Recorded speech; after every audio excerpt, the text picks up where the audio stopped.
இந்த கூட்டத்திற்கு சிறப்பு அழைப்பாளராக வருகை தந்துள்ள பாரதிய ஜனதா கட்சியின் தமிழக பாரதிய ஜனதா கட்சியுடைய மாநில பொதுச் செயலாளர் வழக்கறிஞர் அன்பு சகோதரி வானதி சீனிவாசன் அவர்கள் உங்களிடையே இப்போது சிறப்புரை ஆற்றுவார்கள் என்பதை தெரிவித்துக் கொள்கின்றேன்.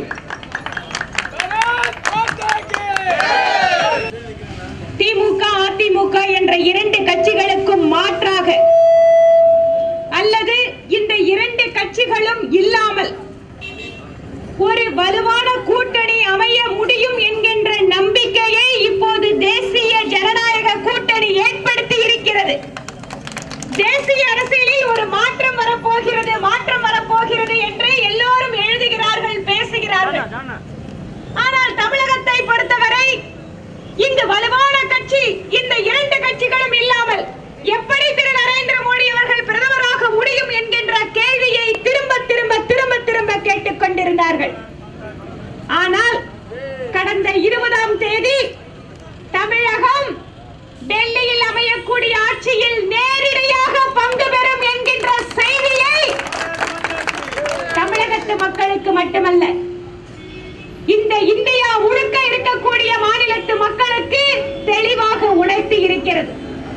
இந்த தொகுதியினுடைய நாடாளுமன்ற உறுப்பினராக இருந்த மரியாதைக்குரிய சகோதரர் திரு DKS இளங்கோவன் அவர்கள் இப்போது வட சென்னை என்றால் சீச்சி இந்த பழம் புளிக்கும் என்று இப்போது எங்களுடைய தொகுதிக்கு வந்துவிட்டார். அன்பு சகோதரர் சவுந்தரபாண்டியன் அவர்கள் இந்த பகுதியிலேயே பிறந்து வளர்ந்து இங்கேயே படித்து இந்த தொகுதி மக்களுடைய அத்தனை நல்லது கெட்டது மட்டுமல்ல அவர்களுடைய கஷ்ட நஷ்டங்களையும் அணிந்திருக்கக்கூடிய ஒரு நபர். இவர் நம்முடைய பாராளுமன்ற உறுப்பினராக தேர்ந்தெடுக்கப்பட்டால் இந்த வடசென்னை பாராளுமன்ற தொகுதியிலே இதோ அருகிலேயே இருக்கிறது. இந்த பகுதி மக்கள் ஒரு நல்ல காற்றை கூட சுவாசிக்க முடியாது. எப்போது பார்த்தாலும் இந்த புகை மண்டலத்தில் இருக்கக்கூடிய குப்பைகளை எல்லாம் ஒரு இடத்தில் இதே இடத்தில் கொட்டக்கூடிய இடத்தில் மிகுந்த மோசமான ஒரு சூழ்நிலை சீர்கேட்டிலே இந்த மக்கள் வாழ்ந்து கொண்டிருக்கிறார்கள். வட சென்னை மக்களது ஒவ்வொரு பிரச்சனைகளுக்கும் குரல் கொடுக்கக்கூடிய நபராக நம்முடைய சகோதரர் திரு சவுந்தரபாண்டியன் அவர்கள் இருப்பார்.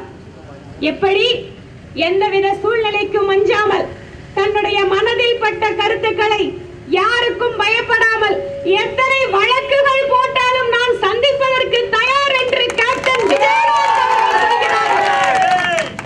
மரியாதைக்குரிய கேப்டன் விஜயகாந்த் அவர்களுடைய தளபதியை மோடி அவர்களுடைய தளபதியாக மாற்றுவோம் என கூறி இந்த நிகழ்ச்சியை மிகச் சிறப்பாக ஏற்பாடு செய்வதற்கு உதவிய திரு நடராஜ் அவர்களுக்கும் மற்றும் இங்கு இருக்கக்கூடிய நம்முடைய வர்த்தகத்தை சார்ந்த நிர்வாகிகள் அனைவருக்கும் மற்றும் கூட்டணி கட்சியை சார்ந்த அனைத்து சகோதர சகோதரிகளுக்கும் என்னுடைய நன்றியை தெரிவித்துக் கொள்கிறேன். நன்றி, வணக்கம்.